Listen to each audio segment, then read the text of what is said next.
نږدې وې چې محبوب رانو ماشه د لحد تورو تیارو کې مړ شوی ارماني یم د هجران سختو خوارو. نو بابا جی مبارک صرف حافظ قرآن نو، هغه حافظ قرآن مو، هغه حافظ الحدیث مو، هغه د اقبالیات حافظ مو، هغه عالم ټول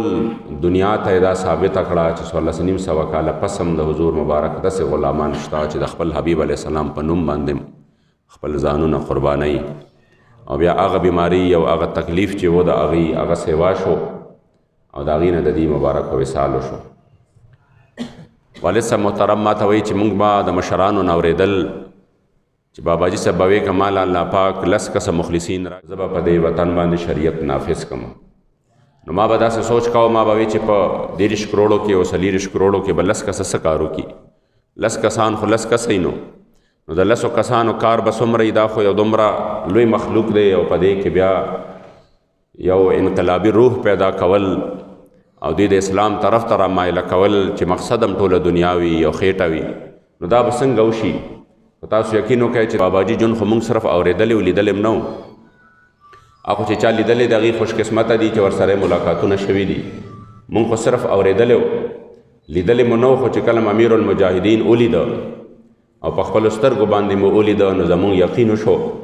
چې حقیقت دا دی چې د باباجي غوندې د نیکه مبارک غوندې او یا د امیر المجاهدین غوندې شخصیت یوم پیدا شي نو دا په دې دنیا باندې انقلاب راوستی شي.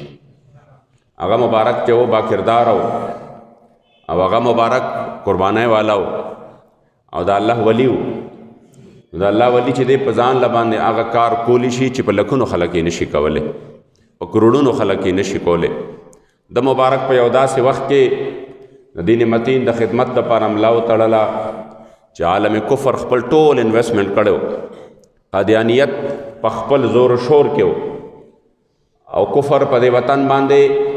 د خپلو ایجنټانو په ذریعه باندې یو داسې بېحسي او یو داسې د اسلام خلاف پروپیګنډا د مکمل طور باندې رایج کړې وه،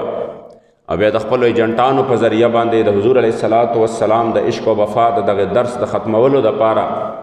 یو مکمل توګه باندې محنت کړی و، او چې کله هغوی په هغه خپل محنت کې کامیابۍ ته نږدې وو بلکې صحده پورې کامیاب شوي وو،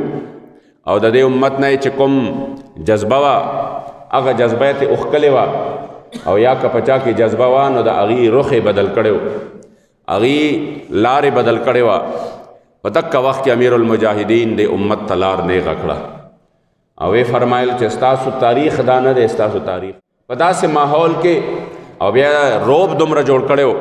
چې چا د دې خلاف آواز نشو پورته کولی. په هغه ټیم کې الله کریم جل جلاله دا مرد کلندر روچت کو په هغه ټیم کې، او دی مبارک په هغه وخت کې وی چې خبردار اسلام په هغه ټیم کې د امن درس ورکوي چې کله حضرت بلال د کعبې د چت پاسه ولاړ او اذان کوي.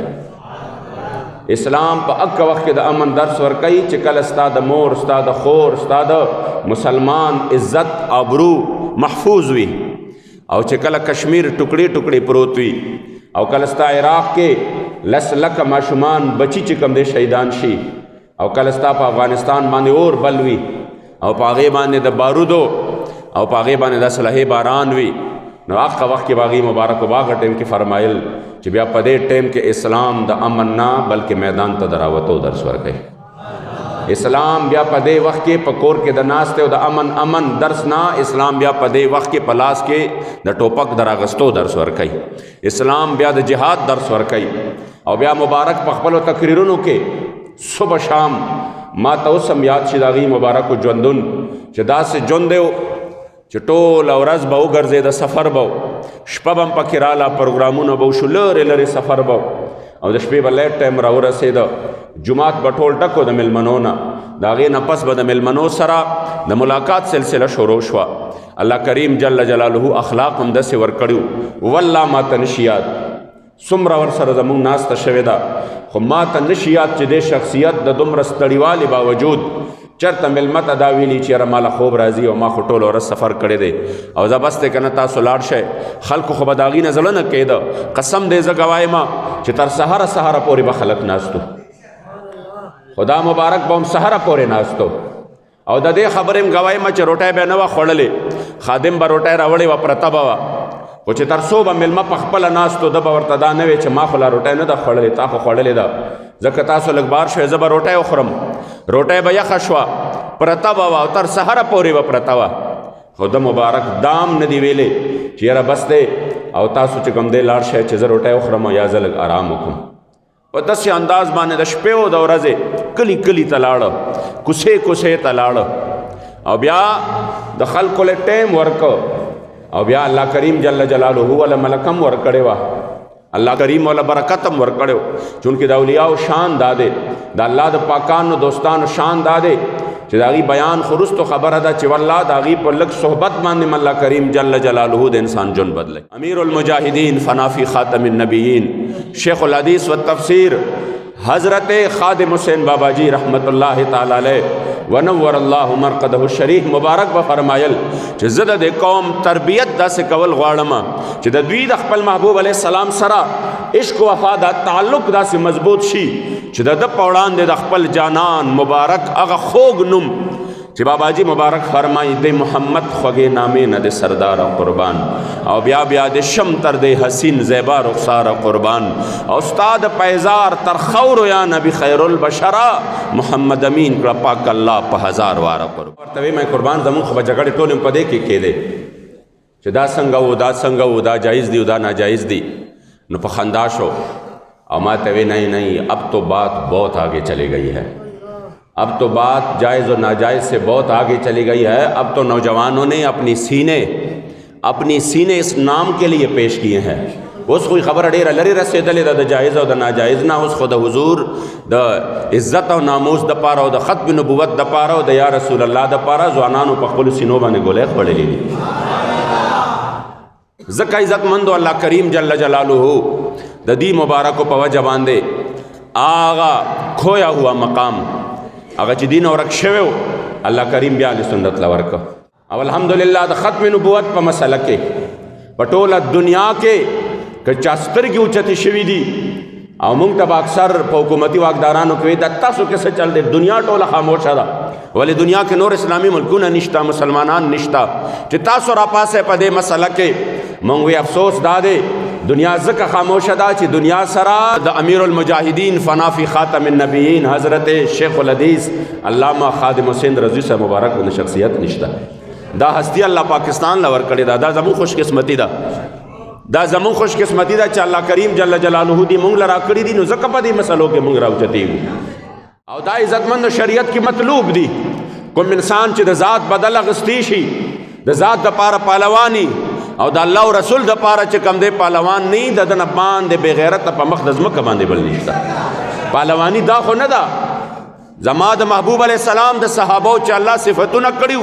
د دې خاطر کړیو چې فرمایلی محمد رسول الله والذین معه اشداء علی الکفار رحماء بینهم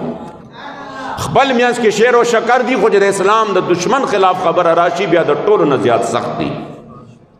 عزتمند دا د بابا جی مبارک شانو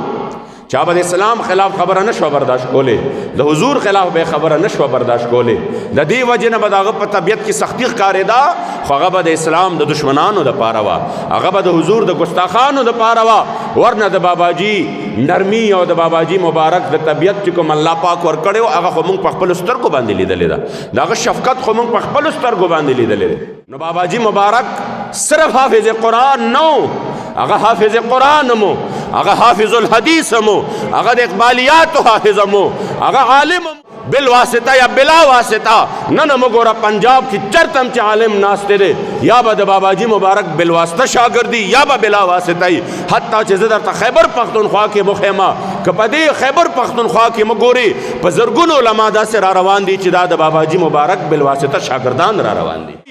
چې ته چا به حق کې خبرې کوې هغه الله شان دومره لوی ورکړی دی چې د هغه جنازه راپورته کېږي زما او ستا رپورټ نه دی زما او ستا رپورټ د دې نه هم زیات دی ځکه چې مونږ هر څه په سترګو باندې لیدلی دي دا د بهرني صحافیانو غیر جانبدارانه رپورټ دی چې د امیر المجاهدین فنا فی خاتم النبیین شیخ الحدیث حضرت بابا جی خادم حسین رضوی رحمت الله تعالی علیہ په جنازه کې 1 کروڑ او 1 لکو خلکو شرکت کړی دی په 19 تاریخ باندې د دې مبارک سال شوی دی مازیګر ماښام ټایم کې 19 تاریخ باندې او چې کله مونږ دی مبارک 2 ورځې پس د مازیګر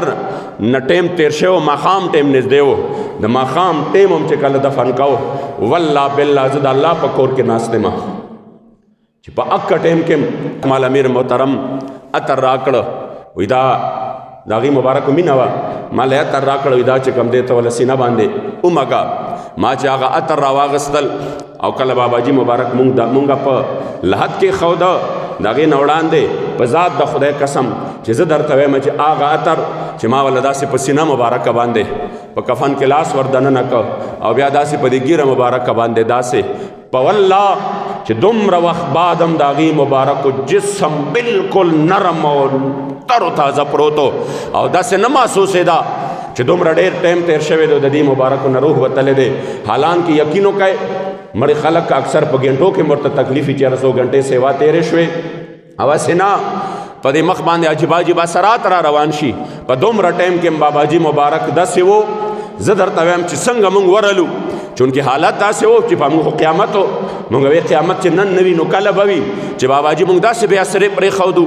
ذهن تسلیمول نه نو موږ ټولو باندې عجیبه غوندې کیفیت او یو عجیبه غوندې حالت او چغې موالې پویدونه په ځان باندې چې هم قتل نو باباجي باندې یو جلال غوندې راغلی و او گویا کې جلال د دې خبرې و چې دا جاړې دومره ولې او دا حدیثو کې هم راځي چې تکلیف وي خو چې یقین وکړئ چې کله باباجي مبارک نږدې شو او هغې مبارک مونږ له حد ته وردا کول د باباجي مبارک په مخ باندې یو عجیبه غوندې تبسم او مسکا وه او تبسم او مسکا به ولې نه وه تبسم او مسکا ځکه وه چې هغه محبوب رانو ماشا د له حد تورو تیارو کې مړ شوی ارماني یم د هجران سختو خوارو برانو ماشا مسافر د بل وطن یم حیران او ناشنا او تر په غاړه کې کفن یم مشعل د ښکلي مخ دې راښکاره کړه په رو رو کې محبوب رانو ماشا د له حد تورو تیارو کې په خپله باندې فرمایل چې زه دومره د حضور علیه الصلاة والسلام د دین دپاره کار وکم دومره کار وکم چې کله دنیا نه رخصتېږم په داسې حالت کې رخصت شم کہ زما جانان مبارک پہ دربار کے زما حالت داوی کہ جب روح میرا پیراہن خاکی سے نکلے تو روزے سے آواز آئے اور میرا فقیر آیا کہ زما روح قبض کی گی اور زما دا جانان دا روزے نا آواز راشی چی فرختو دا زما فقیر را روان دے